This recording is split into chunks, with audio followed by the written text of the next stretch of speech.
What up, man? It's your big brother K-Rino. Look, man, gotta talk about this. This is serious because I've been seeing this trend, this pattern going on for a while now. But I don't want to definitively say. You know what? I think I will. I'll definitively say that it's getting out of hand.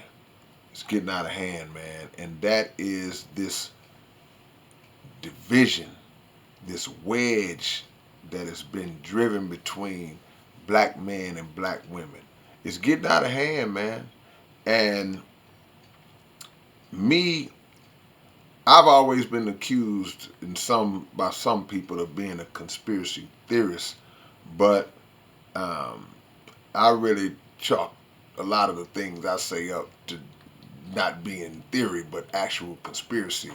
And I believe that at the root of this is a conspiracy, man, to do just that, to drive a wedge between the black man and the black woman.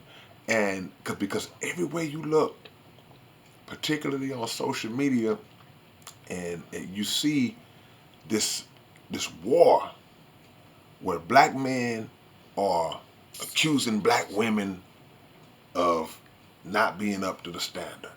Black women are accusing black men of not being up to the standard. And it's always just a heavy, heavy, heavy criticism, but it's also mixed in with a just a general lumping in of everybody. It's like one of the key words that we seem to omit when we make these kind of statements about each other and based on our experiences, we leave out the word some, or we leave out the words some of the ones that I've dealt with. I think that could cut down a lot of the just the division, but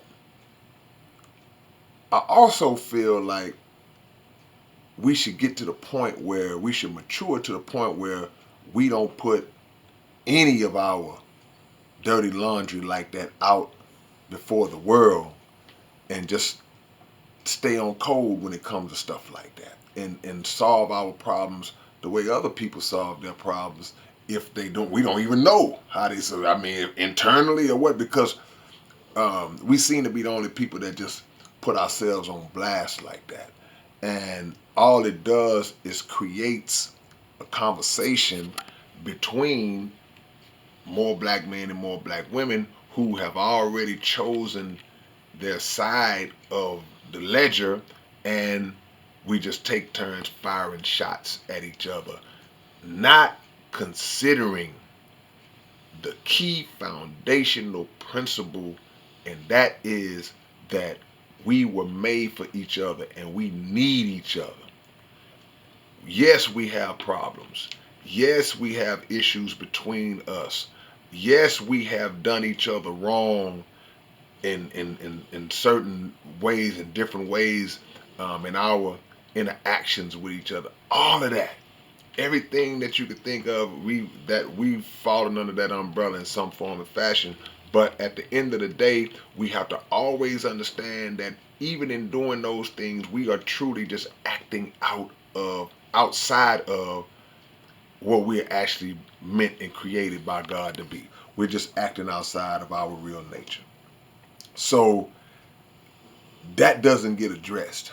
We don't talk about a system that has formed and shaped this hate and this division that we seem to be showing for each other, because that's also at the root of it as well. There's so many factors. See, we can't always just look at what is at a glance. We just look at situations as they are at a glance, and we don't take the time to look at how things got that way. And so now it's on a level that I've never seen it before. Even on social media, it's like I've never seen it on this level before, because um, everybody is taking sides, and the women are being like, hey, We're going to stand up for who we are and what we think y'all have done. The brothers will be like, hey, man, we got a voice too. Hey, we've been mistreated. Y'all do this, y'all do that. When in reality, man, there's no logical way that we can say one, we can apply one definitive tag or label to all women or all men when you have not dated all women or all men. You have not traveled all around the world and dated millions and millions of women and vice versa with men. So you can only base things off of your personal experiences. And even in our personal experiences, we still have to hold ourselves accountable in terms of the choices that we make, in terms of neglecting to go through the steps and the processes of properly vetting one another to see if this is somebody that's right for me, and not getting caught up in the superficial aspects of each other and the things that we think are love and the things that we think are representative of longevity with one another. It has to go deeper than that, because we are deeper than that. But we run the risk, not of extinction, because I can't even make the mistake of saying that all black people, black men and black women, are in this war, because that's not the case. It's some of us. So we're not on the brink of extinction. But when those numbers start to get so big that every time you look up, the problem with black men is this, the problem with black women is that. See, black men this, black women that, black men this, black women that. Man, we falling for the banana in the tailpipe, bro. We falling for a plot. We are falling right into a plot of self-hatred. Self-hatred does not just mean my individual self. If self-hatred also applies to, if I have developed this animosity and this hatred towards the black woman because she is part of me and I'm part of her. The Honorable Elijah Muhammad said that the woman is the second self of God. So our biggest issue is that we are not seeing each other in the way that God created us to see each other. All of us, none of us. We're not seeing each other in that way. And in doing so, we start to lean towards our own misunderstanding. We start to lean towards that and start to draw these conclusions based on the little assessments we made and ideologies that we get from other people who have don't have our best interests in mind moving forward as a unit. And so now all we do is point fingers at each other and talk about our shortcomings towards each other instead of trying to figure out how we can come together, because we can't survive without each other. I don't care what you think. I don't need a man. Yes, you do. You just need the right one. Man, I don't need none of you. Yes, you do, dude. You just need the right one. Plain and simple. But we are not properly skilled and trained in the selection process. So we go for things that are not necessarily what we should be going for. And we're all guilty of that. So let's raise our antennas up and not fall for this trick of making us go against each other so much.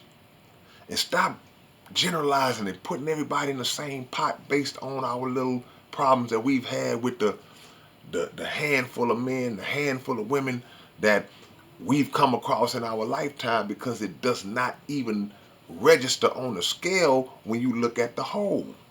The percentage of men that you dealt with, sister, and the percentage of sister that you dealt with, brother, it don't even register in terms of the totality of us. You don't know every man and you don't know everyone.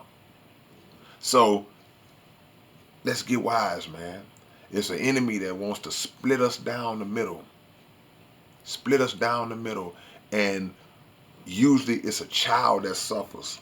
A child that's already born, between you, or a future child that could be the answer to your problems. It never comes to birth because we at war.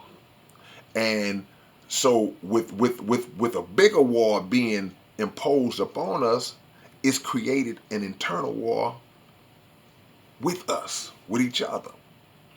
So let's wise up, man, and let's not be so quick to air out all of our dissatisfactions and grievances on social media and on these big platforms, and not be an individual who we always try. We got to try to prove that we got it all figured out. We got to prove that we right. We got to, because none of us got it figured out. Plain and simple. So keep that in mind as we move forward, man.